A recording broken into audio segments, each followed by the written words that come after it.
Oh, great.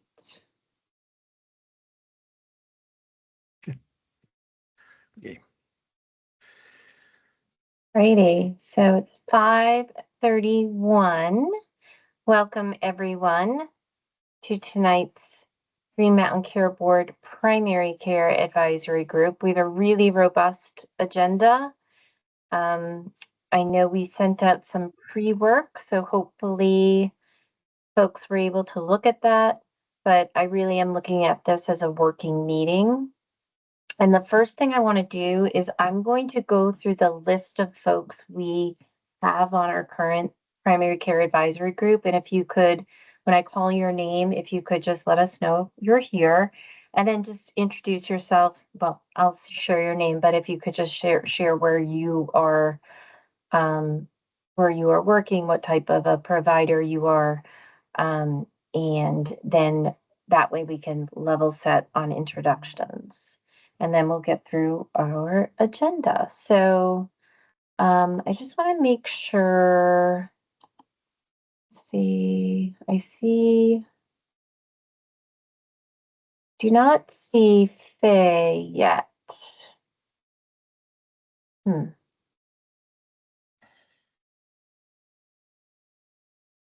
Let's see. We'll just go through the list of PCAG members and then maybe she'll pop on. Okay, so I am going to go from the list that's on our website currently. And the first one on the list is Alan Ramsey. Are you here, Alan? Okay. The next one is Carrie Wolfman.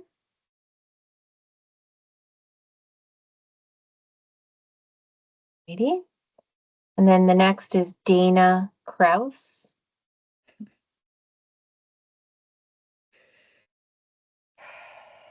Okay. I know this person's here because I saw her. Eileen Murphy. Eileen Murphy, I'm a family nurse practitioner in Orange County. Perfect. Thank you, Eileen. Oops, that person I'm working on, we just updated our list and now I think I'm working off of an old list. So I know we took, and I'll actually just share, Elliot Rubin got in touch with us and he's retired, so he's no longer on this group.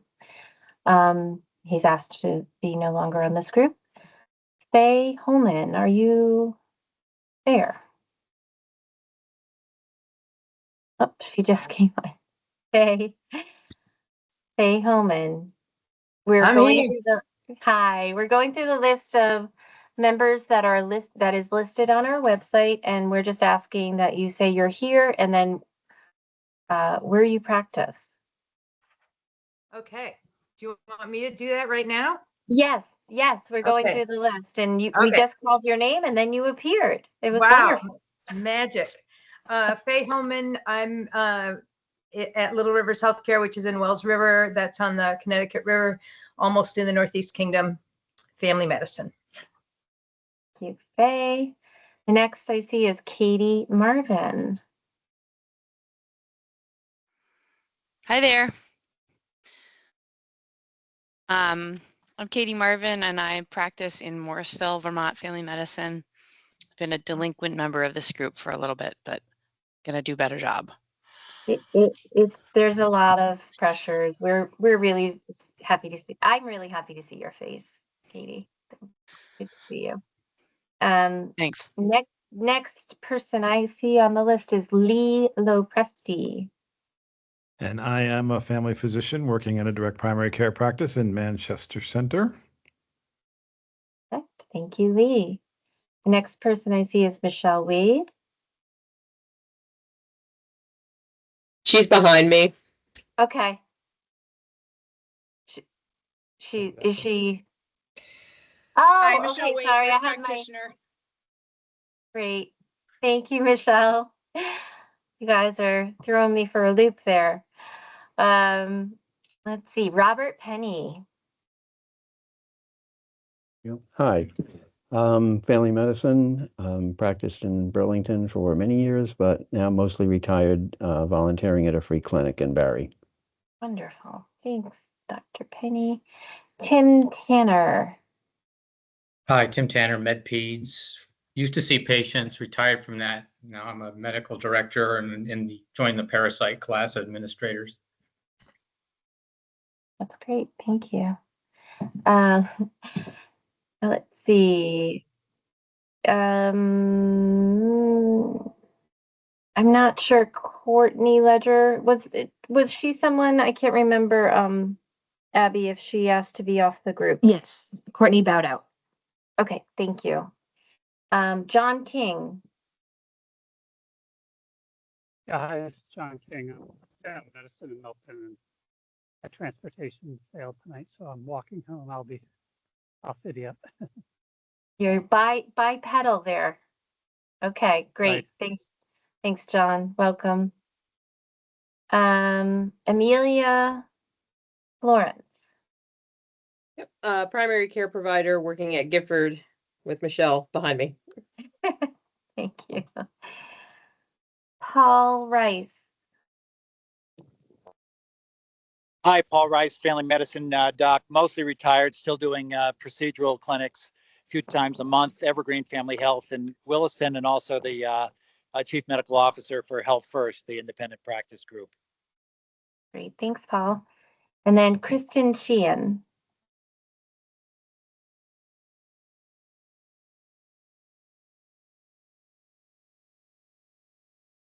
Is there anyone else on the call that believes they are on the primary care advisory group who I have not called?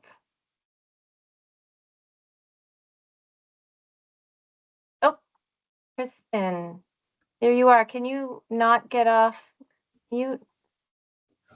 Yes, Here I'm you off. are. I saw you Here. earlier. Right. We can't Yeah. see your picture, your camera, just so Yeah, you know, and that's I'm- fine. Yeah, I'm at home, so my internet connection is in and out but I am a family nurse practitioner in Rutland, and I actually just opened my own practice about a year ago. So Wow, that's amazing. Great. Yeah. What a great update.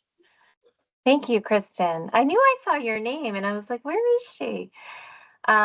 Great. Okay, so, and I should introduce myself. I'm Susan Barrett. I'm the executive director of the Green Mountain Care Board.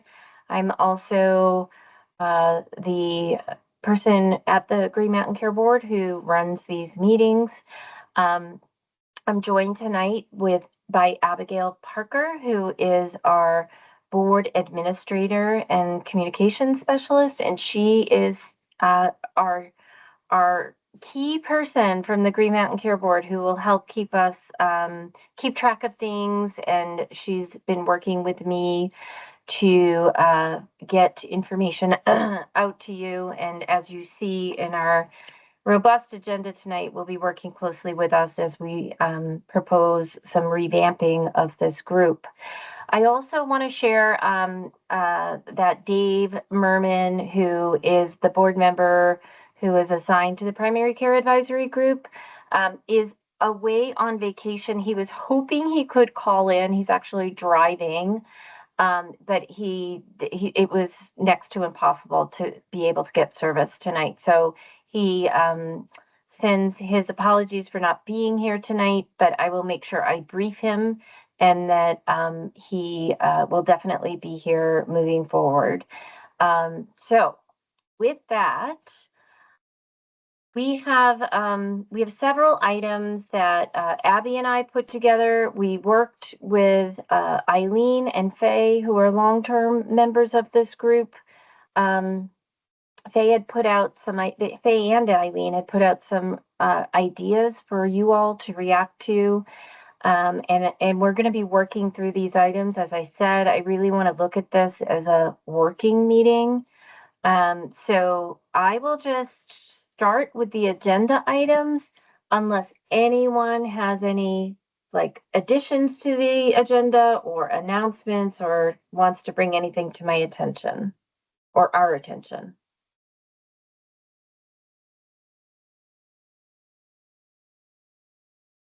Okay.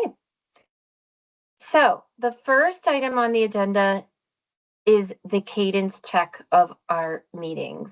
we are proposing that we schedule PCAG meetings moving forward the fourth Wednesday of each month. That's what Abby was, as she polled members, that's what she heard from all of you.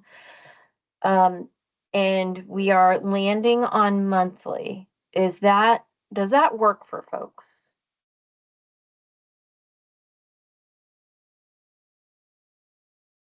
Thumbs up.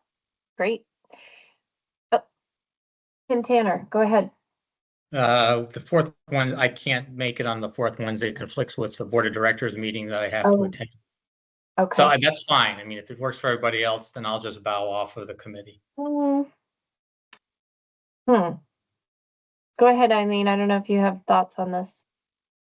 That was actually one of the reasons we came up with the 4th, because we thought that Tim had a conflict with the 3rd Wednesday.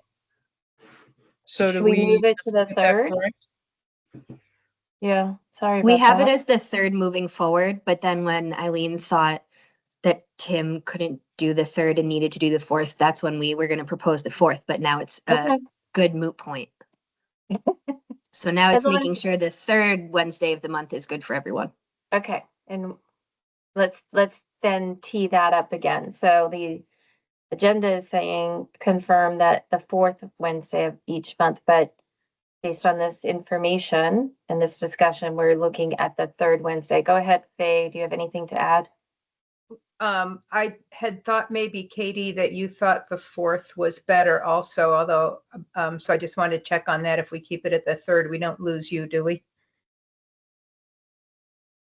I don't know. Things are crazy. We're talking about the 3rd versus the 4th Wednesday. Mm-hmm. I don't think it makes a big difference to me. So, don't base that around me at this point. It's mostly like if it interferes with VMS stuff. There's VMS on the 3rd. It seems to flip around. Well, I know we have VMS on the line. Stephanie is here. I think it's fine actually. So we're good. Yeah, everything's in there. It's okay. We'll be okay. Yep. Don't base it around me though, please. Well, I wouldn't want to lose either one of you. So if we can make this work, that'd be great. Okay. Yeah. Right. So we're gonna okay either one. What did we decide? Third Wednesday. And Eileen, do you have your hand up to add, or is that legacy?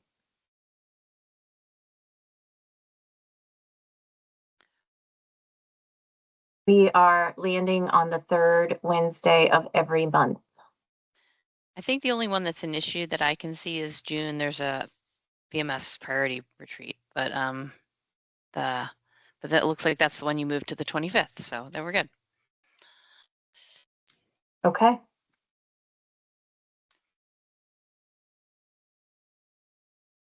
Did you get that, Abby? Okay, great. Glad to have Abby here. Okay, so the next item on the agenda is a discussion around defining membership parameters. I'll tee this up and others can weigh in. First of all, it's wonderful to have such a robust group here tonight. I should have said that earlier. Thank you, and great to see you all. In my view, I think it would be good to have a variety of provider types as well as geographic areas. We can do this in a couple of different ways. We can manage it by looking at who's on the list and trying to even that out in terms of recruitment, or we can make something formal in the charter. And Eileen or Faye, do you have anything else to add on this? No, I don't really. I think that was sort of the thing to discuss, was whether we wanted any hard and fast rules or if we didn't have hard and fast rules and it was going to be just kind of the gestalt of how are we for geography and different licensures and different practice types and that sort of thing, who would, it's a very awkward thing to sort of organize if there's disagreement about it. I just don't know whether enforcing it, so to speak, is something that we do as a group, whether Green Mountain Care Board does that. Those were some of the things I was thinking about. And I'll just add, if we have something in the charter, it's definitely going to be more formal. And sometimes formal is better, but then you also run into the, like you said, the enforcement. Yeah. And we certainly at the Green Mountain Care Board want to encourage participation. So let's keep hearing from folks. Lee, you are the next in line. Trying to get my mute off. You are off mute. We can hear you. I am off mute. Why am I off mute? Okay. Then I will talk. I think that having something formal would probably be a bad idea because you're trying to then meet, different licensures, different practice styles, different locations. I mean, I think I'm the only one on here from Bennington County, maybe from the whole South. I'm not sure. But I'd like to see us maybe identify a couple of things like location and licensure as two big priorities, maybe practice type as well. And then make an effort to recruit people who we're, quote, missing, as opposed to requiring that we meet something. I think if we require that we meet it, we're going to be chasing that all the time. Thank you. Rob, you were next. I would agree with Lee, basically. I think getting things too specific can just chew up a lot of our time trying to meet quotas. I do recall some years ago when we last discussed membership, I think we had some criteria for actually showing up at the meetings, a certain number of meetings per year. I forget, it was 50% or whatever, but something like that would probably be advisable. And Paul, you're next.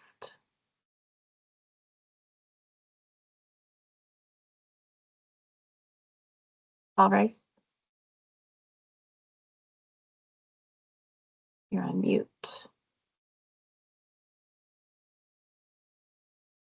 We'll come back to you, Paul. I'll go to Eileen next. I think this fits with what we had talked about, was looking at making sure we had representation, and geographically we were missing the South. Thinking Bennington, Brattleboro, other than Lee, and licensure and type of practice. So not just large, but also FQHC, private, direct, concierge. Not that we have to have something from everywhere, but we wanted to make sure that with the members of the group, we included across the board license, practice type, and geography. Yeah, thanks for that, Rob. I would agree with that. We should probably have some kind of a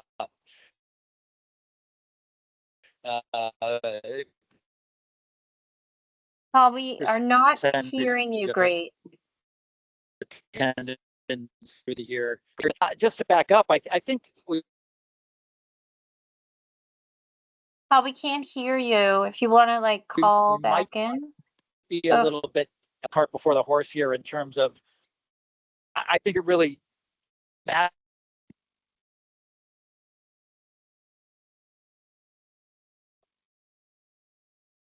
Maybe not. Okay. I'll send a message to Paul. Hello. Oh, Paul, can you hear us? You're really cutting out. We couldn't really hear you. Yeah. There you are. I'm in transit. I think I'm better now. You are better now. Yeah.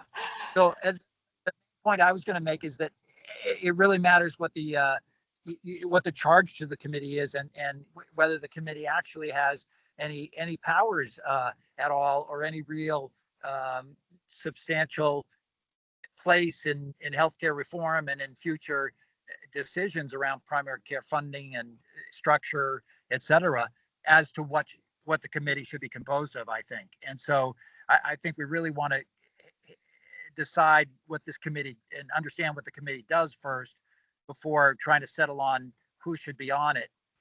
And then I also agree with there should be a percentage of attendance. Great, thanks.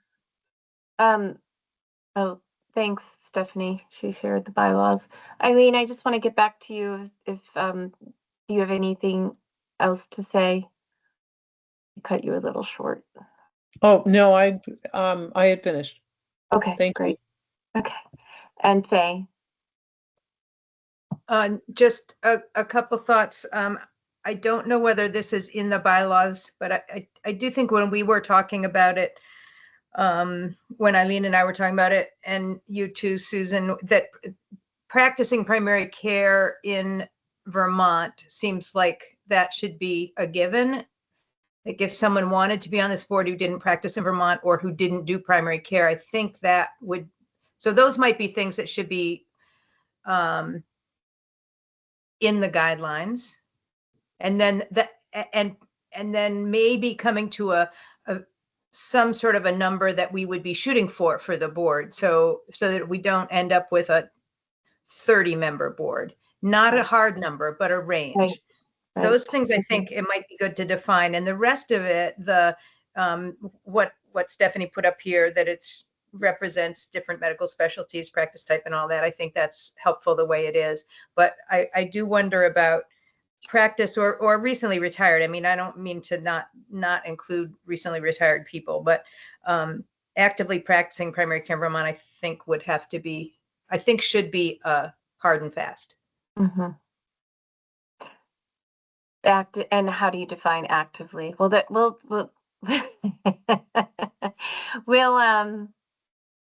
we can address some of this too as we open up the charter and go through that. Is there any other thoughts that anyone wants to share? And thank you, Stephanie from VMS, for sharing your bylaws. It's helpful.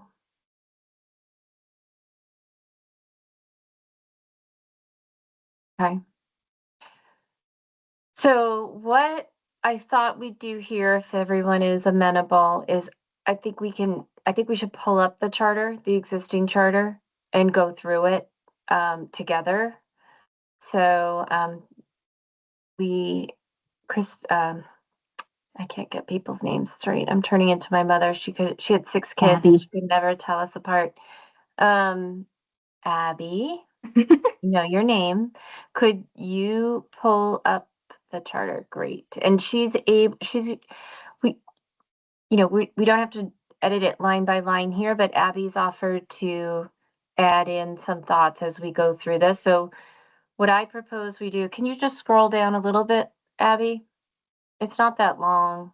It's actually very short. So I'm just going to read through it with you. Is that okay? Does that work? I don't see anyone saying no. It's all about grounding folks tonight. So this is the charter. I don't see it at the top. Okay, so we haven't updated it since 2018. So it needs updating for sure. So the purpose and the scope, the Green Mountain Care Board may seek input, advice, and recommendations from one or more participants in the primary care advisory group relating to clinical matters within participant or participants' expertise to help inform its duties outlined in 18 VSA section 9375, or to advise the board on a report required by the General Assembly or a general matter of interest. In the course of seeking advice, the GMCB shall not disclose confidential data or information to any PCAG participant, nor delegate the GMCB's statutory duties or reporting obligations. General topic areas may include, but are not limited to, hospital budget review, oversight of ACOs, payment and delivery system reform and evaluation, health information technology, data collection and databases, healthcare workforce planning, including workforce wellness, and all payer model reporting. As a technical advisory group, a tag of the GMCB, all meetings of the PCAG are public meetings as set forth in 1 VSA sections 310 to 314. The PCAG shall respond to specific questions through presentations to the board on a regular basis, highlight opportunities for improving access to primary care. And we do have membership requirements. I think this might just be the attendance. Individuals interested in becoming PCAG members shall submit a letter of interest accompanied by their resume or CV to the chair of the GMCB. The applicant must be a practicing or retired primary care provider. In selecting applicants, special attention will be paid to ensure that the group has representation from various categories and types of practitioners, practice venues, and geographic locations. The PCAG will meet bi-monthly with the possibility of additional meetings to be scheduled as needed. Members are expected to participate regularly in the meetings, in person or by phone, and may be required to review materials in advance. Members are expected to communicate with their colleagues and constituents about the activities and progress of the PCAG and to represent their organizations and constituencies during meetings and activities. And then the resources that are available are the PCAG will be staffed by the executive director of the GMCB and at least one board member and one GMCB staff member. Additional resources may be made available upon the review and approval of the GMCB's executive director and chair to support the PCAG's work. So that's not, there's things I want to change, but there's some cleanups we could do. But Faye, you have your hand up. I wondered if the line about representing their organizations and their constituencies made anybody's ears prick up. I guess I'm Totally. just not sure what the intent there is. Like, am I representing Little Rivers Healthcare? Am I representing federally qualified health centers? If I have a disagreement with my CEO, I don't want to be tethered to. I don't know. It rubs me a little wrong, but maybe I'm not getting the intent right. I read that and said, "Oh, where did that come from?" But let's open the floor up to see if there's anything else on that or any other area. Eileen, go ahead. I would agree with that.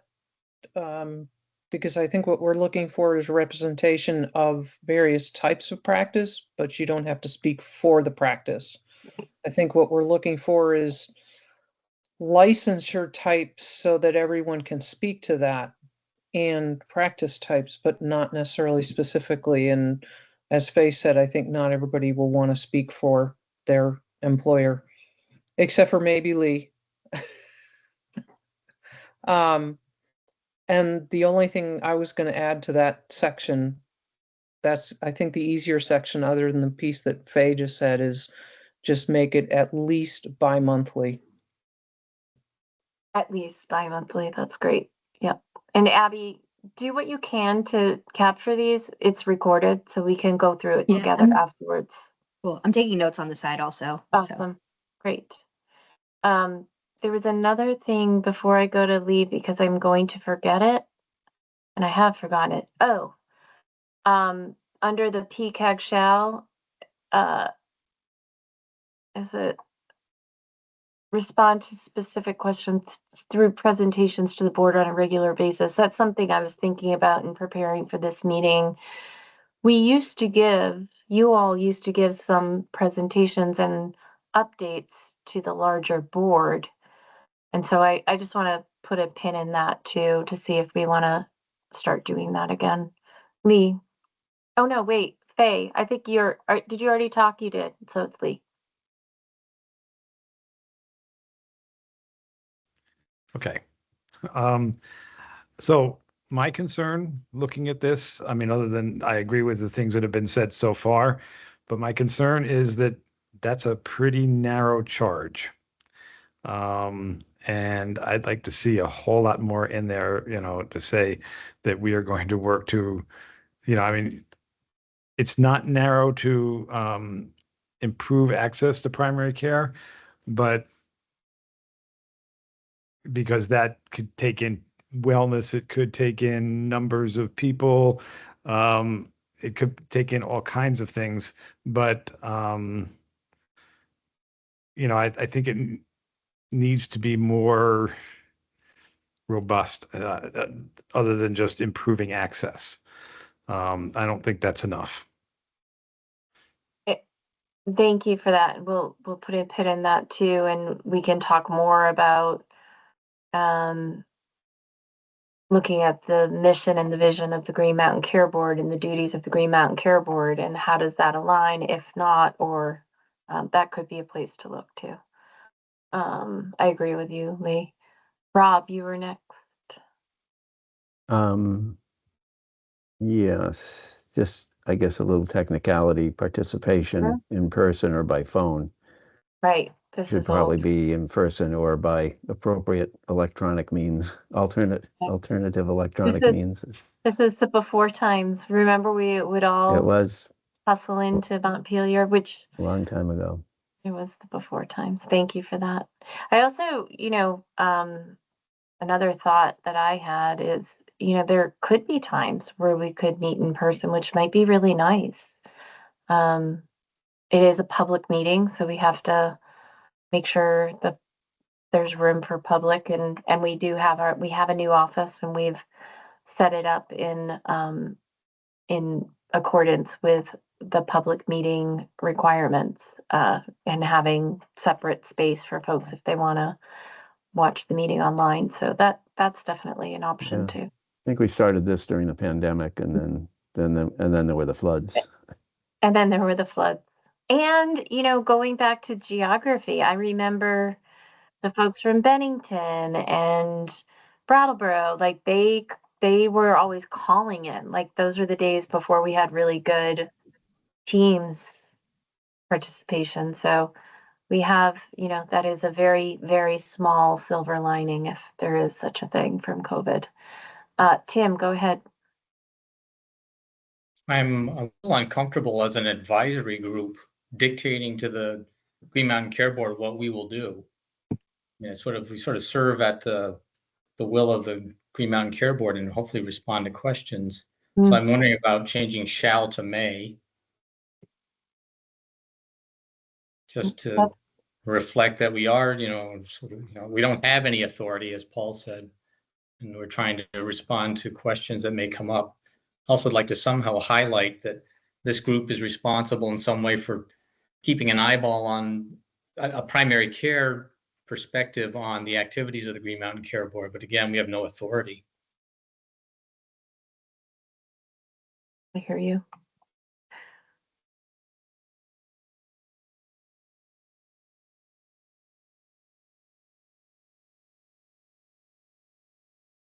I'm just pulling up, I was just pulling up our general advisory charter. I can share that with folks. Go ahead, Katie. Sorry.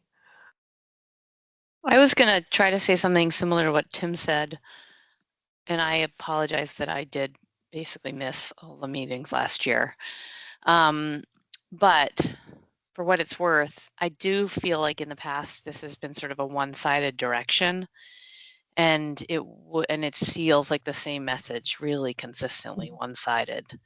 I guess the question is, would there be more potential for gain if we knew exactly what those questions were? So instead of just sharing like our perspective, kind of the same, it's very redundant, it's very consistent. Would there be room for, okay, what are the questions that we need to answer for you? What would help this become clear? What's the specific legislative question? What's the specific Green Mountain Care Board question? And then, maybe our own individual, we could have a combination, we could have all of the variety of people that we have here could come together and say, oh, well, this would be how we would answer this as this group from all these different perspectives, which is what we want. But it definitely seemed one-sided for a long time. And And that's, I think, one of the reasons it's easy to drift away. Mhm. That's just my perspective. So I guess my ask would be, maybe, as Tim was saying, this isn't just a guidance board for them. It's like, should be reflective. So what are the questions you need answers? We will help you answer those questions. Yeah. Thank you both. Thank you all. Very helpful. I agree. More dynamic and advisories, like in general, I think it's really hard. It takes work on both sides. It takes work from you. It takes work from me and our team to make sure that we're doing that pre-work and we're really focusing you all. This is your time, which is super valuable. Of course, our time too. So I agree. I'd like to talk more about ideas on that. And I wanted to share a little bit of the history and how we got here, but I want to hear from Katie, you're done, right? Your hand is still up. I think so. Eileen, go ahead. I think what I'm hearing, but also what I think as well, is how do we thread the needle of, we're an advisory group, we're answering questions, at the same time all of us are, I think frustrated is too strong of a word, with how do we effect change? How do we participate in improving things, or at least addressing and specifying and identifying the issues? And then the conversation of, okay, it's the top 3 to 5 priorities, and we already know number 1 we can't really affect change on, but let's work on the others. How do we thread that needle of doing that as well as being advisory, given the previous conversations and points raised? Read. Lee, go ahead. There we go. So my radical suggestion would be that we take the A and we change it to advocacy. And that fits sort of, that with the Green Mountain Care Board seeking input, advice, or recommendations. That I think kind of sounds like we could fit advocacy in there. And so, but it would change the tenor of the group in a way. We all would have to be comfortable with that, which I don't know if anybody is. Let me just add here, just on that note, and I think it's a good way to talk about the history and the guiding statute for this group. And are you talking about the primary care, that A, the PCAG, PCA? Okay, helpful. Thank you, Lee. So this group started as a legislative, it was passed in the legislature back in 2018. And it was charged with decreasing administrative burden, prior auths, other issues that you all face in terms of administrative burden. And then the legislation sunset after 2 years. And so after those 2 years, the chair of the board at the time, of the Green Mountain Care Board at the time, Kevin Mullen, recommended that the group continue because it was so valuable. And so we at the Green Mountain Care Board have statutory authority to create advisory groups. So that's 1 VSA sections 310 to 314 listed here. So we can create an advisory for different areas. We've had a prescription drug advisory, we have a general advisory, we've had mental health advisories way back.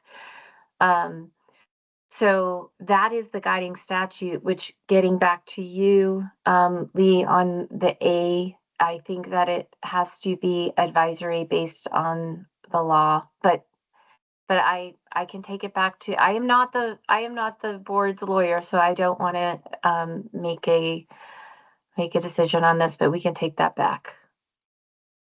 Go ahead, Rob. Yeah, I think we are probably limited by the the legislative wording. We have advocated over the years Sure. for things, but we keep bumping up against the legislative limitations as to what the Green Mountain Care Board can actually do. So, I think they've been overall sympathetic to things that we've advocated, but, have told us there's only so much they can do. As far as some of the things we would like to see done. Thank you. I guess- also, yeah, go ahead. I guess Bob. there's some legislation in the works to expand what they can do. I don't remember the details. There was something I read about it. So I'm not sure if anything's going to change, but There are several bills in the legislature, and we won't know, like you said, Rob, until yeah. till the they end. end in a couple of weeks, God willing. Oh shoot, this is taped. No, it's just, as you know, Stephanie can relate. It's a lot of work. But they've been very busy this year. They've been very busy. So Katie, go ahead. Hi, thanks. Okay, so I was thinking one way to look at this, and this again comes from a place of ignorance over the past year, so I apologize. But I guess one way to look at our involvement with either the legislature or the Green Mountain Care Board and our perspective or advisory or whatever you want to call it. Could anybody share with me what the participation, advice, advisory, involvement, etc., was from this board, from this group, with the sort of Oliver Wyman rollout? Because that was a pretty big deal. It definitely came from the Green Mountain Care Board. It was initiated by, it's being implemented by, the settlements are being determined by. So if all those things are happening, those are pretty big. They've shifted the healthcare sort of landscape a little bit. And I was just curious, like, has this group played a role in that in any way, either advice or people asking you for advice? What do you think? Like, because that's a way of gauging, like, what is our purpose in something that was actually pretty big, but I don't know, and I apologize for not knowing that right now. No, and I definitely want to open it up from the perspective of the members, but I know that Dr. Hammery from Oliver Wyman came to this group at least once, if not more, to get input on his work. And I can follow up on that, but the perspective of the members is better than mine. So go ahead, Eileen. I participated not just through the PCAG meeting, but also there were a couple of outside sort of, you could be invited or volunteer to participate in meetings, and not just the big public ones, but I did a couple of those and put comments in, and I actually saw that reflected in a few places, which at least said they were listened to. Can I say something? So yeah, I mean, I'm so glad you did, and I did too, as sort of as a provider in the community, as part of VMS, et cetera. But this entire group is fundamental goal is for that purpose, would be to guide that sort of project if it influences primary care. So that's where I think, like, the Green Mountain Care Board values this group and the people that spend their time to sit in and discuss these things. You would think that it would have had a larger voice at something like a huge Oliver Wyman report consolidation and then implementation. So that would be my only feedback, is why wasn't this group sort of more heavily tasked with some involvement with that project? Go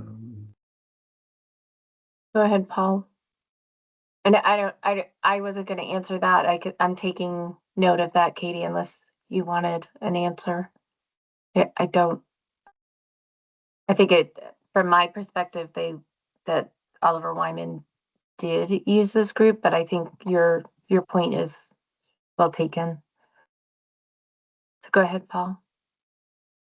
I was just going to follow up with Katie's take on that too, where it would seem that this group would be the ideal group to also discuss and review the actual final report rather than just having input into the report, but also reviewing and understanding and the final report.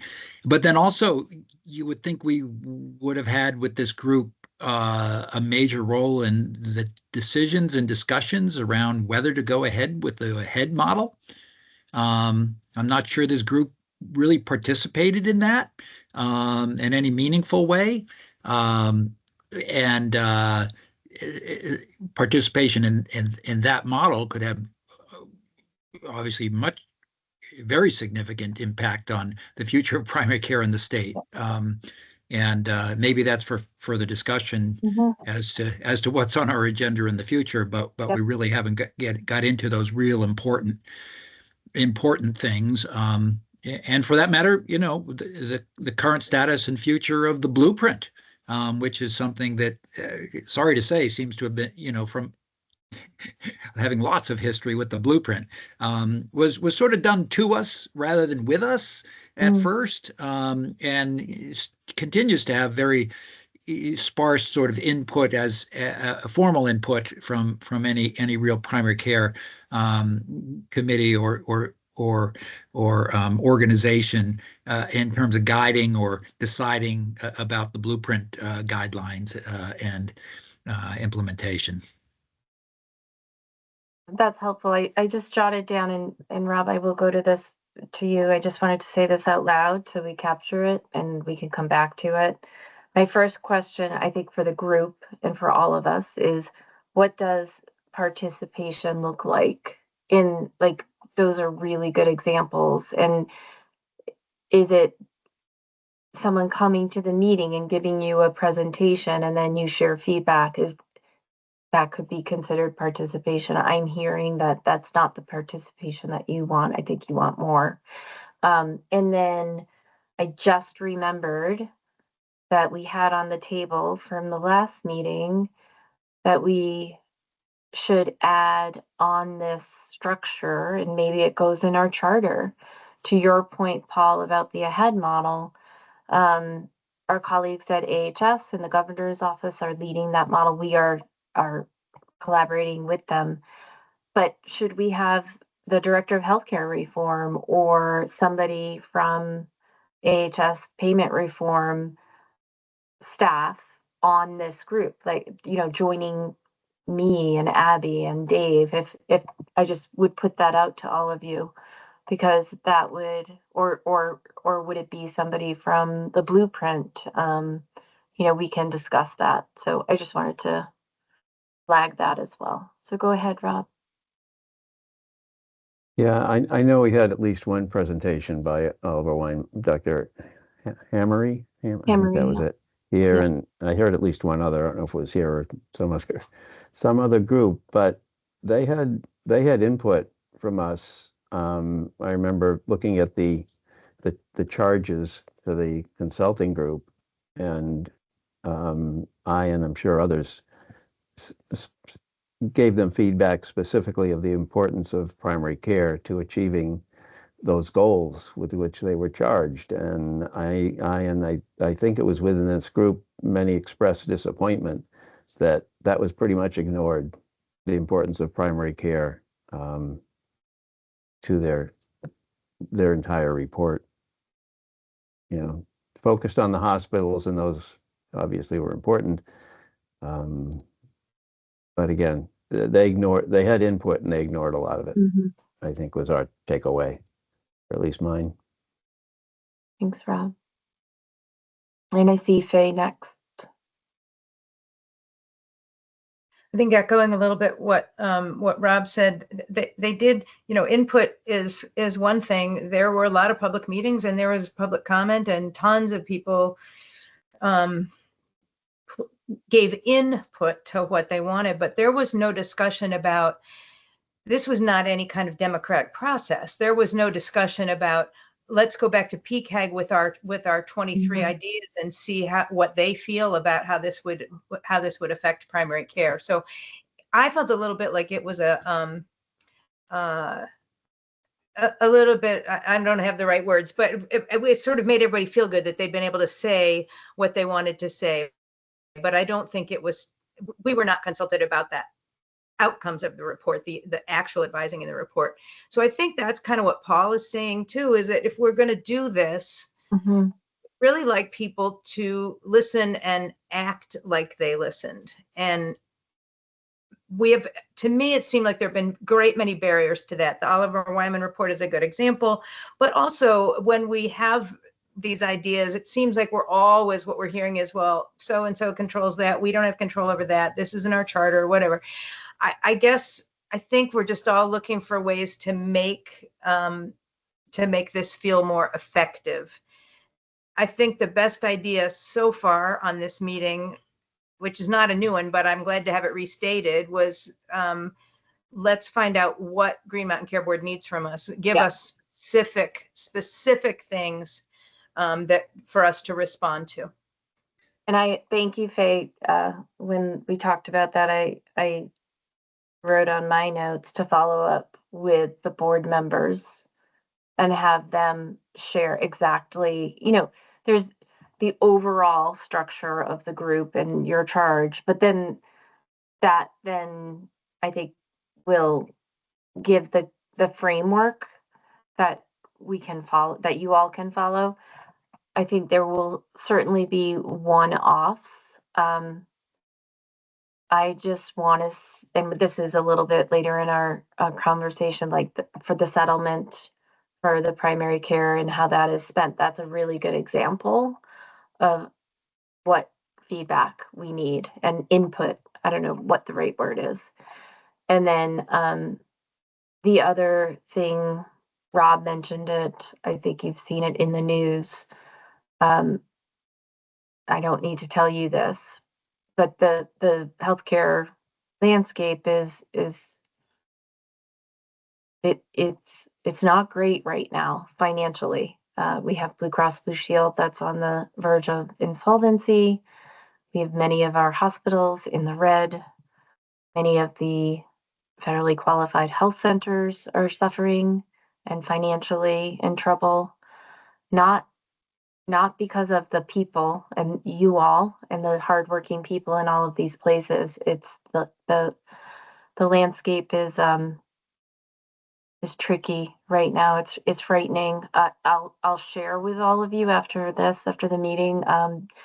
Professor Holmes, Dr. Holmes, one of our board members, testified today in a joint session of the Senate and House Healthcare Committees. And we will share that testimony. I encourage all of you to watch it. It's very serious. So I think that getting back to what is your input, you are all on the front lines of this, and how do you provide help to us, because we need help. Go ahead, Katie. I guess what I was going to say is I've been sort of a charter member of this group since before COVID, and admittedly drift away partially because of this issue. We've been poorly represented from a medical standpoint on the actual Green Mountain Care Board over the last decade, or however long it's been around. And so it would make sense to me that this group would be represented at every meeting. I mean, if we're really talking about reforming to healthcare, talking about it, I mean, we do all have different perspectives, which is good. We represent different parts of the state and different types of medical practice, but I think that we all can see through that and recognize that we share so many more things than we have any differences. So the primary care as a whole has a very common lens that I share with everybody on this call. It would make sense to me that from the get-go, we would have had somebody at every meeting. Actually at the Green Mountain Care Board meetings, part of the meeting, where we can represent this group and this voice. Otherwise, we're never really sure what gets to them. I mean, I'm sure that they can see this video or this minutes, but I don't know that they do. And we don't have anybody here, for example, tonight from Which their is, I perspective. apologize. Folks Right, will but I know that say, sounds like that was an Steve, oversight. I You know. tried, Steve was but on it's, vacation, so, so, and but it is sort of one of those things yeah, where we do feel like primary care has been saying a lot of the same things for the last 10 years. We've been warning of these issues, all of this sort of, the doom and gloom that you're hearing the legislature, even today. Well, we knew that 10 years ago. We've been saying that for 10 years. So I think that's the question, is like, when is somebody going to take stock in the fact that these have been this very consistent messaging, the fact that healthcare costs have been unsustainable, mostly driven by hospital centers, mostly driven by specialty practices. Primary care is the most cost-effective way of providing healthcare, yet the investment in primary care continues to dwindle, and the FQHCs and a lot of other practices are having a very hard time. So, I think the question is like, do you want the help of this organization, of this little board, or not? Because we've been very consistent, we've been right, and now things are coming into fruition even more in terms of what we've been saying. So I think everybody here is saying, yep, we knew this, So that's not to be too negative, but we need to be at the table when these decisions are made. And I think that anybody here could represent all of us. I trust anybody here to represent all of primary care in that way fairly. thanks, Katie.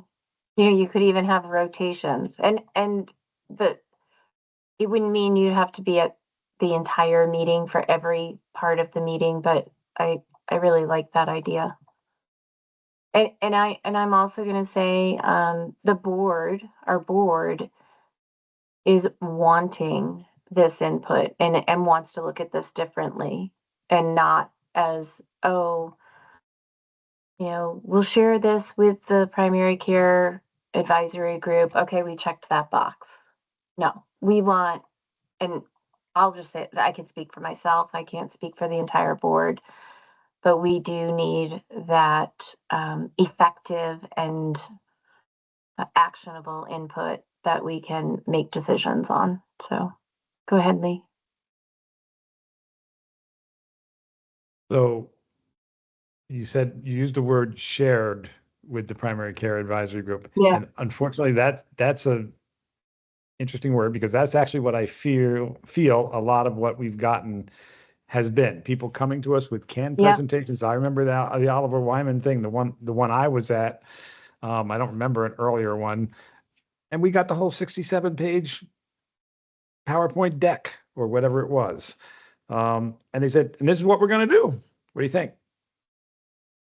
And that's not the way to get us involved. We need to be down, involved earlier. And then we need, as Katie said, to be listened to. But sharing it with us and having us participate are two different things. Absolutely. I agree. Thanks, Lee.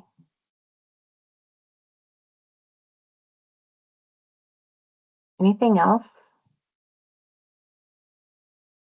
Susan, I can ask a question. I'm sure you'll give us a positive answer, but you've said over the years, you keep saying, oh, they appreciate you guys. They really, really, really listen. Like,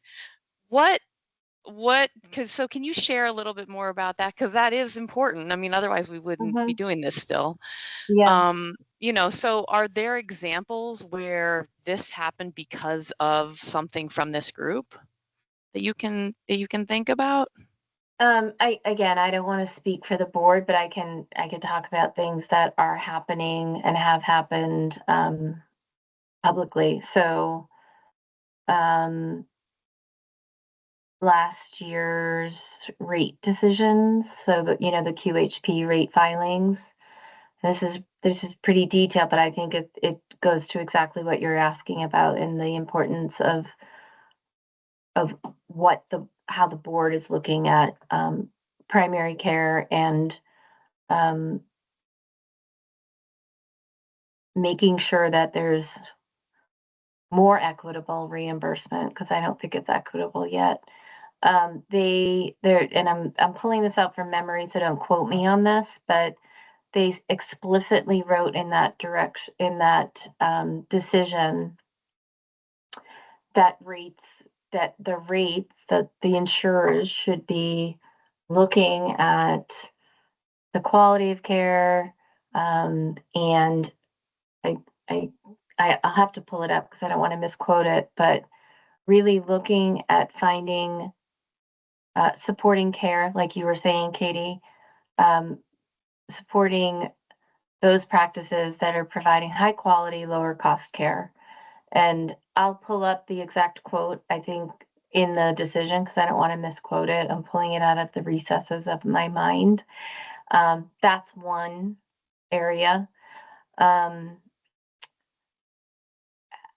I think that you'd hear from many of our board members that they are seeing that primary care needs more support, and I think you hear less nowadays than you did in previous iterations of the board, like what Rob was saying, where the board would say, we don't have any ability to do that. I think the board is taking a different view.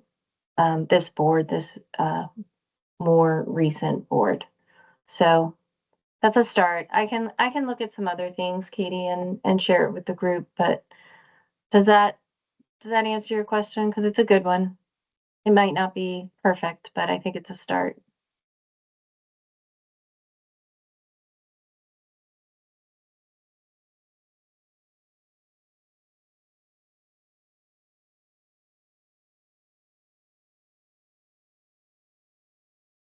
Anything else?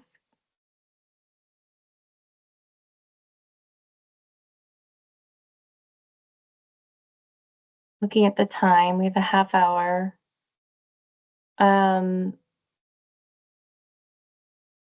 We can take this recording and go through suggestions and mark up a document and share it with all of you, if that works for next steps on the charter. I will take back as my assignment to get input. I hate that word. What's a better word? Directive from the board members, because I've heard from them the same things I'm hearing from you, not only with this group, but with our other advisories. Actionable and effective advice from these groups is essential. So, okay. That was great. Thank you all. The next item is the primary care priorities, and I think Eileen or Faye sent out, or did we send out? I'm sorry, I can't remember. I think we sent it out in our agenda for folks to come to the meeting with their ideas on the top 3 to 5 priorities. I think we touched on them in that past discussion, but we can open it up to the floor here. Your top 3 to 5 priorities for primary care. Tim, go ahead. I would just add to what we've talked about that each of the legacy members of this committee submit at least one name for succession and for a new member, and try to recruit somebody to replace us because we're all aging out of this. That's great. Go ahead. Oh, John, did you have your hand up? Yeah, go ahead, John. Can you hear me? Oops. Can you hear me? Yeah, that's better. There you go. Okay. Yeah, I was just going to throw in my top 3 priorities. I think Lee had mentioned this on one of the emails that went through. I think the top priority is, reimbursement for primary care, whatever that is. Basically, I think it needs to probably double what it is now in order to, have primary care be do what it needs to do in our environment with, high degrees of social determinants of health and other ailments that our population has. The second one I would say is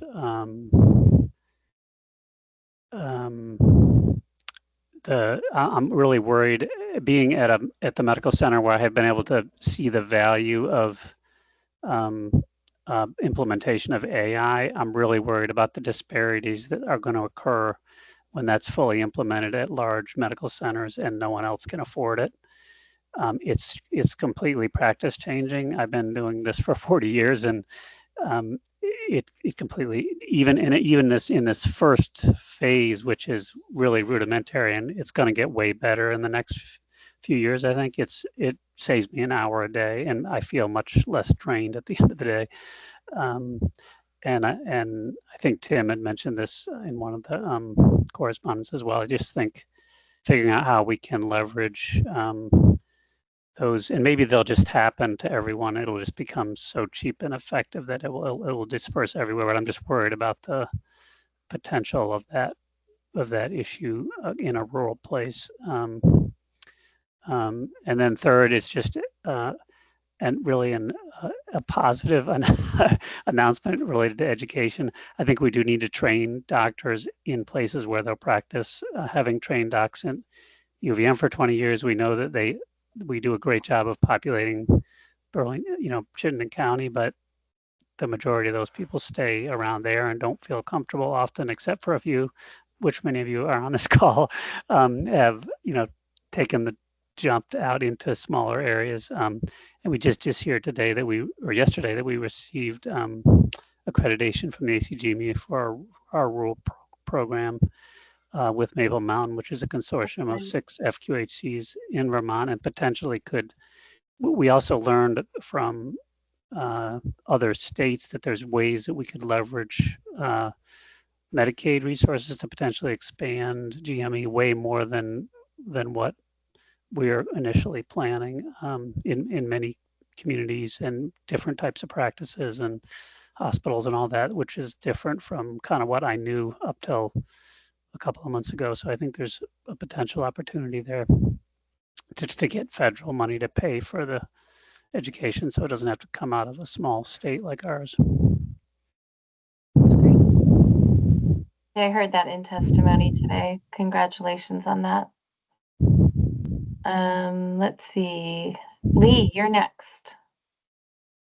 Okay, well, I'm going to reiterate what John said because I agree with him about the reimbursement.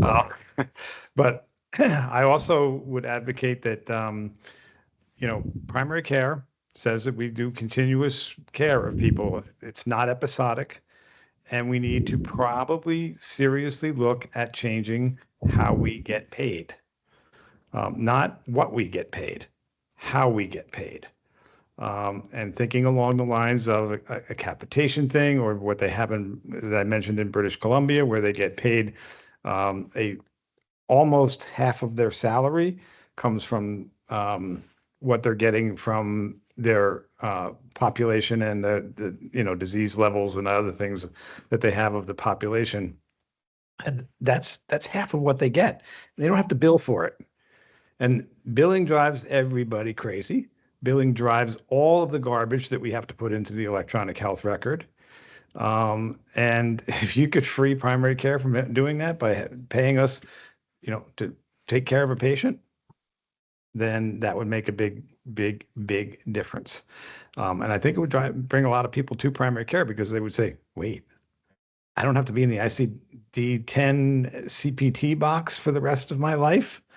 That would be awesome. Then the other thing is that I would say is that we need to figure out somehow, and this is more the AAFP and the American Board of Family Practice and other things, but we need to do a better PR job because we are getting beaten to death on, for nobody wants to go into primary care. And I did a little research a couple of days ago, and one of the things that really scares me is that we have not changed the number of U.S. seniors that match to primary care in 6 years. It's been the same number of people. We have built more spots. more residency programs, there's more places offered, and the numbers are not going up. And that to me is a PR, a simplification, and a payment thing. And we've got to focus on those three things, because if we don't fix those, we can build as many residency programs as we want. If we don't fill them, it doesn't do any good for the supply. Okay, off the soapbox. Thanks, Lee. No, this is why we're here. One of them. Katie, you're next. Okay, I made a little list. Good. Okay, back in after the Oliver Wyman report came out, I had a conversation with Jessa and David and Allison Davis. I have this written down. It was on 11/21, and one of the questions that came out of there is, why are we measuring everything in net patient revenue instead of cost? So that was something that I thought was interesting, because when you look at that, when hospitals are told to cut their money, they're cutting net patient revenue, not cost. And I think that that's a major problem, because then you're just telling them they can't see as many people instead of you actually have to pay people less, which is weird. So that was something that I was kind of curious about, like, why are we using that as a parameter? The number two thing, and this was from a conversation I had with Jess, I have this notebook full of notes. Anyway, the spend rate for primary care is at Medicare is at 4 to 5%, Medicaid is at 5%, and commercials at 10%. So there was a legislative bill that pushed that asked for that to be 12% 3 years ago, and it got completely negged by a lot of people. There were lobbyists there from organizations that support healthcare against it, right? So that primary care spend rate, because the way I look at the PR that Lee talked about, is not going to go anywhere without funding, right? I mean, the number one thing is all going to be financial. So why are we measuring revenue and not cost? Why can't the spend rate be a guaranteed 10% across the board for every insurer? The third thing would be representation at the Green Mountain Care Board, which I think needs to happen and be involved earlier, as we've said. Another thing is, we are not just interested in our quality of life in our own life, like in our own workplace. We're interested in improving healthcare and decreasing costs for the state. One of the things that would really improve that would be to get people more fluent in Vital or other EMRs that connect resources so that care is not duplicated. I actually had a huge conversation this past weekend with Maureen Gilbert, who runs a lot of the things for Vital. And I said, Maureen, why do these providers that I talked to at the hospital know nothing about Vital? She said there are actually a lot of barriers. There are a lot of hospital barriers where they may not want their providers to get involved with it, or they don't see the utility in it. So I think working with something like Vital that could connect all the EMRs and reduce redundancy would significantly reduce costs in the state. It makes everyone here crazy when you do labs on somebody and then they go to the hospital 3 miles away and they get the same labs done. And if Vital was more, if it was easier to use, if it was more transparent, if it was just cleaner, it would really reduce costs. I think something like the blueprint shouldn't even have been up for discussion. Like, it should just have been like, yes, we will cover that. Like, that shouldn't be a legislative issue. That should just be it's happening. We know that we can't survive without blueprint at this point. And then the last thing I'll say is about the way that federally qualified health centers get paid is actually kind of wonky, and this is a higher level thing. But right now, if I see somebody, if one of my APPs sees somebody for 5 minutes, brand new out of the, first day of her career, she sees somebody for 5 minutes, or if I see somebody for 60 minutes and do 3 complex procedures, we get the same amount of money. Wow. That is insane in my mind. So it completely disincentivizes hiring doctors. It disincentivizes doing procedures. It disincentivizes holding people in your practice and not just referring people. So the fact that anybody that walks in my building that's Medicare, Medicaid, I get $200 if I see them for 2 minutes or 60 minutes is a real problem. So there has got to be some way of looking at that, or just figure out how FQHCs that are surviving are dealing with that. Because right now I'm trying to figure out who to hire. And I don't want to hire any doctors because I don't know how to pay them with this model. even though I think it'd be better care, I think I could keep all the LARCs and all the procedures and all the derm and everything complicated close to home. But if it's the same exact amount of money for somebody just to see somebody for 2 minutes, then I don't think I can justify it. So those are kind of like all financial, all very discussable issues, I think fixable issues that would make a huge difference. There you go. Thank you.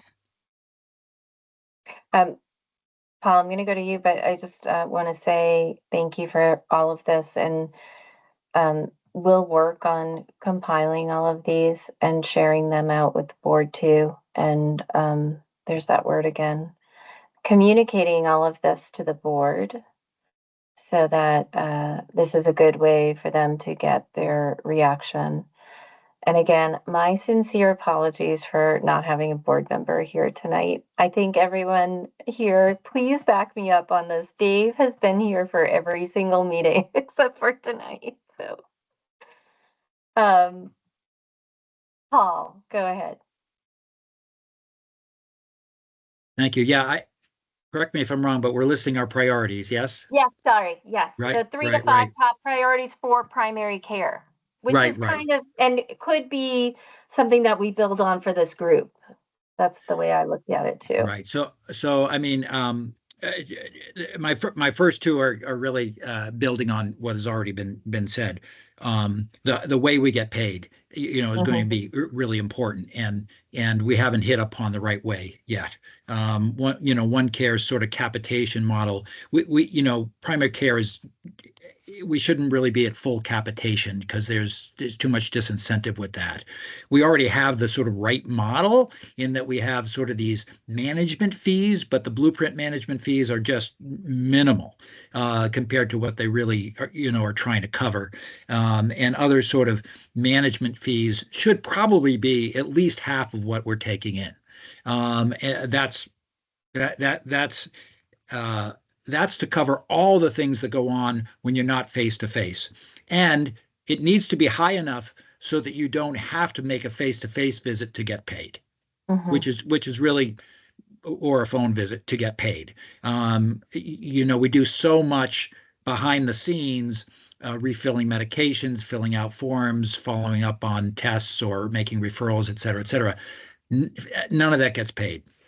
And the only way you really get paid is when you see them. So it would look, the prices would be ridiculous for the times we see them because it's really not covering just the visit we're seeing them for. It's covering for all the things that happen before and after. So really changing to a management fee that's probably half our expected income, and then fee for service needs to happen. There needs to be incentive to see people when they need to be seen, plus all the procedures we need to do and all that needs to be paid separately. So I think and this was something American Academy of Family Physicians came out with 15, 20 years ago.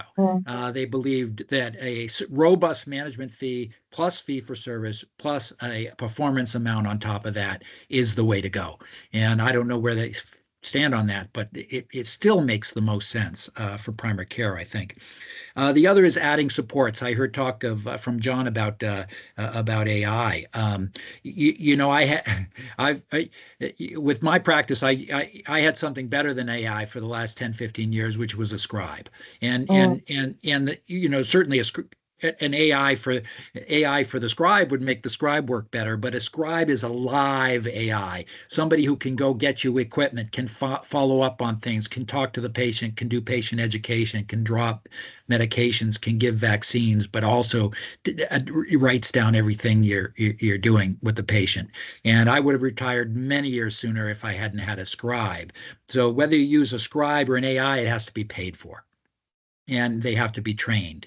And so that's the kind of thing that could really help practitioners actually care for patients, spend more face-to-face time with patients.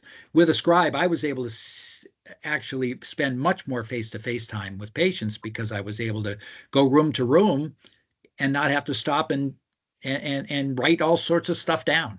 And order all sorts of things and so I saw more patients, more face-to-face time, and much less documentation time or research time because I had somebody to do that. But somebody has to pay, that's got to be paid for in some way. So adding supports, whether it's AI, scribes, or better EHR systems. And then the number 3 is again, reducing the hassle factors, the things that we're demanded to do, filling out forms, difficulty in not just prior authorization, but the difficulty in getting referrals. If there could be central referral in regions, sort of central referral personnel or processes that can get your patients the care they need when they need it, rather than you having to bang down doors to get it, would be really helpful. So those are my 3. Thank you. Great. And Faye?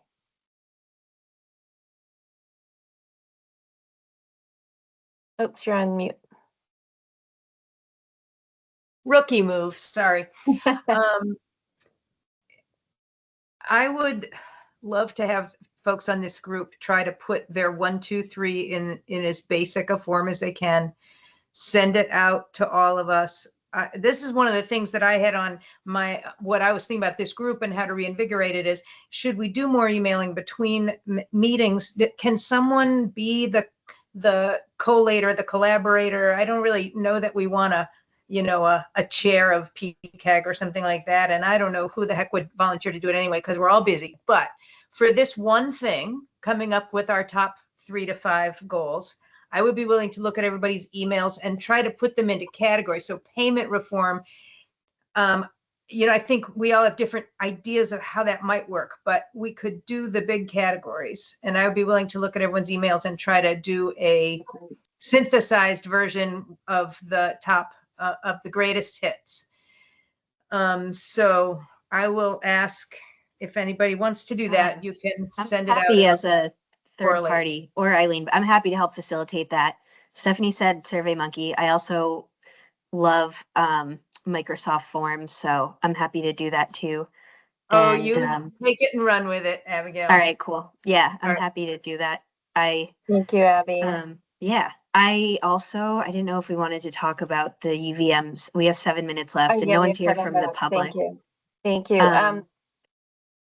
We can, I think we got to everyone. I do want to say something before we get to the UVM, very big topic next, but the UVM settlement.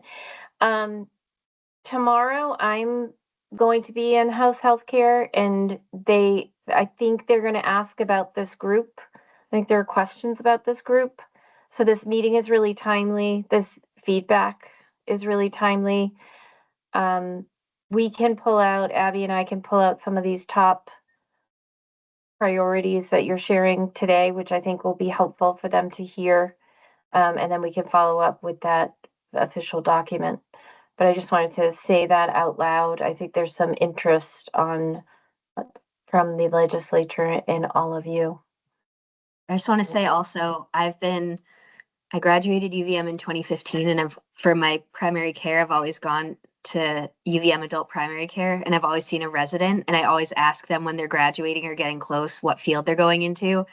And I always give like a little disappointed face when they say anything other than primary care, because it feels like it's just like a stepping stone when it's always like internal medicine or cardiology or something else. And I'm like, no, stay in But primary internal care. medicine, is Yeah. primary. Yeah, but a lot of them like going hospitalist, internal medicine, but it's interesting from a patient perspective. Thanks, Abby. That's helpful. We are up on time here, and I do want to make sure there's a little time for public comment. I'll just say up front on this last agenda item, which is, I don't have the verbiage in front of me. I think it's the discussion of how the $11 million from the settlement with University of Vermont Medical Center, UVMHN, will be used. We have collected all of your input. Abby has put that all in one document. She can also share that out to all of you. We're treating those as public comments. They've all been sent to the board. The work group, as part of that settlement, was just formed, the internal work group. So this is a question that I have for them I don't have answers for you now, but in the next 5 minutes, I'm all ears. So I see Lee first. So I was going to ask two questions. Number one Yeah. is, what are the limitations on this money? I mean, what does support primary care mean? I mean, that changes everything as to how we approach the question. And then the second question was, are we going to have any real input? I think along the lines of what Katie and other people have said, we need to be on that work group. And not have just a bunch of administrators or people like that who say, oh, well, we could use some more administrators at all of our practices. No, wrong. We need to figure out how to do it so it benefits primary care. Great, thanks, Lee. Eileen? I had a bunch of parameters on the spending of the money, but I think the thing that's at the center of it is patient focused, and by patient that you could insert, Vermont residents, taxpayers, that somehow that is directly affected. Those are the folks who ought to benefit from it. Some of that could be through residencies people have mentioned, through primary care spend, through support of the various ways that primary care is practiced and supported. But I think there needs to be some direct connection to how patients, Vermonters, are being supported and will get some benefit from this somehow, that it does need to be spent in a certain amount of time. Some of that could be causing some effect sooner and some of it later down the road, depending upon what the money goes into. But I think we really need to keep an eye on that. I think about things like population health and immunizations and prevention and mental health. And I could circle back to primary care spend about 20 times, as everybody else has mentioned, but I really think this money somehow needs to directly affect Vermonters in some way, short, medium, and long term. Thanks, Eileen. And Tim, you're next. I'm just going to add emphasis to what's already been said. I mean, societal perspective should be looked at that way. And that's the table that we want to be at. Mm-hmm. Thank you. Stephanie. Oh, Stephanie, you're not on the PCAG. I don't know. I'll go to you after this, okay? Hold on, hold that thought. Sorry, Paul, and I went to the wrong number. It's been a long day. No, Sorry, no gang. worries.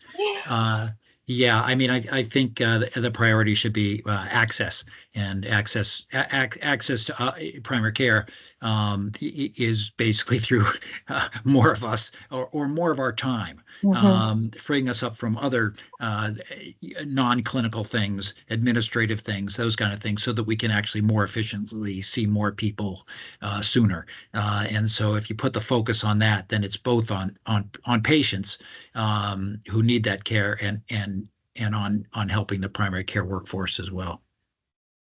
Yeah, great. And then Katie, and then we'll shoot over to Stephanie. Go ahead, Katie. I am just curious about the precedent being set here. So $11 million is very little money, first of all. I mean, it's not a lot. So it's going to go quick. It can go in a million directions. We've mentioned 100 of them tonight. So I think the bigger question is this a precedent? An organization like UVM does very well one year due to whatever factors, who knows what the factors are, there's probably a lot. Is that access is there always going to be a portion that goes to primary care? Is that a new thing, or do we have to ask for that every year?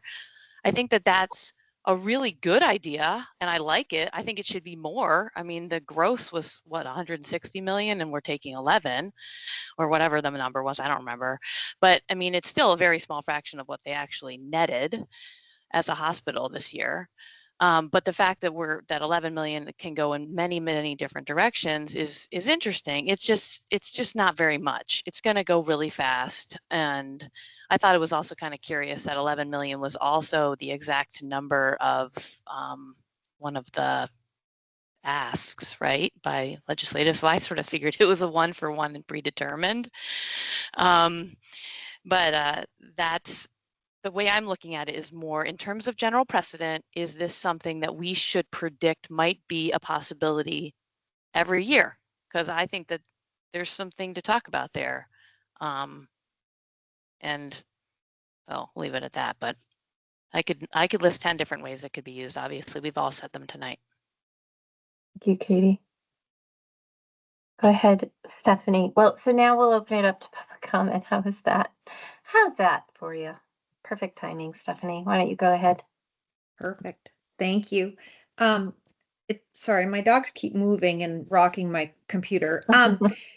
So it's been really interesting listening to this all tonight and being quiet. So I really appreciate all of the sharing, and really interested in all the priorities, and already thinking about what we can do moving forward with a lot of these, because they're very actionable.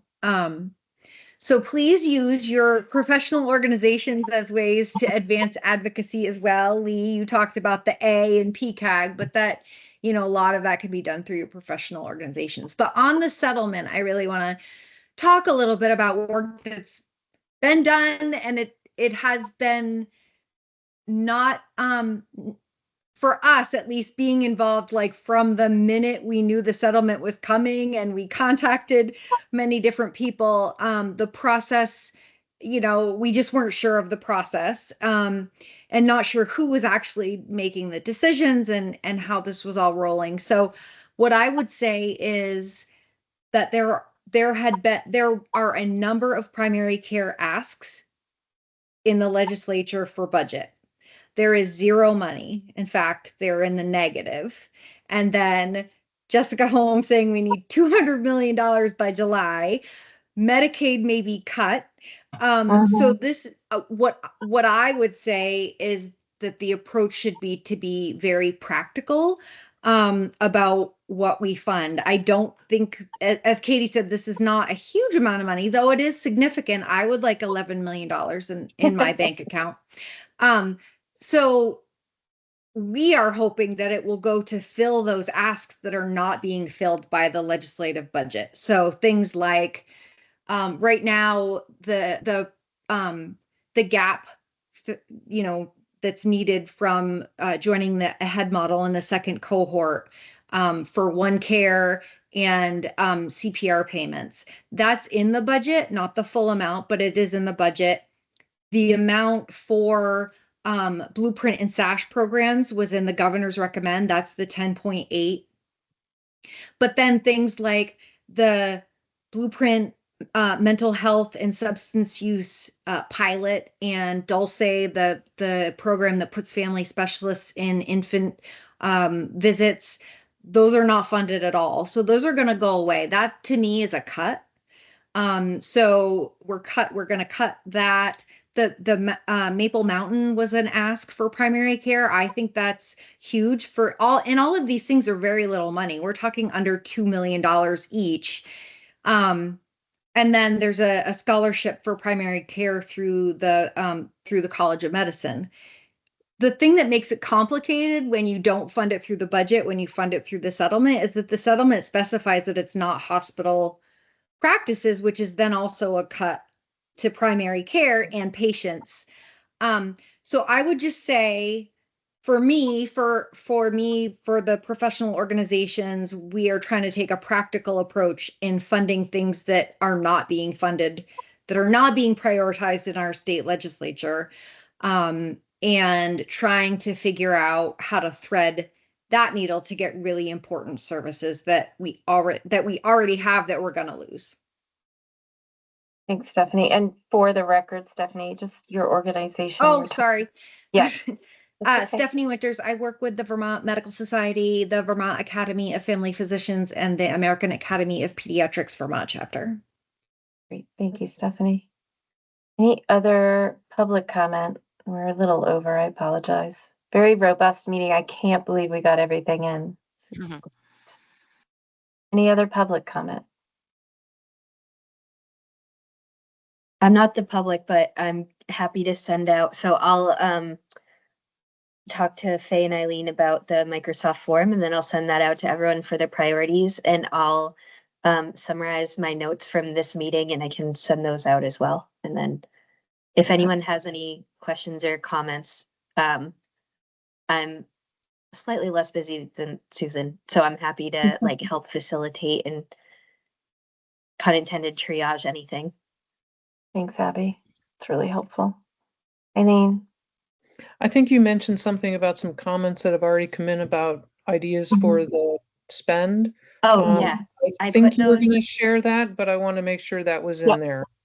Yes, you, I have Eileen. that. When I send out the Microsoft form, I'll include that document, just anything anyone's emailed, and let me know if I somehow missed your email. Outlook can be annoying, and I was away for a week, but I have all of the feedback in a Word doc.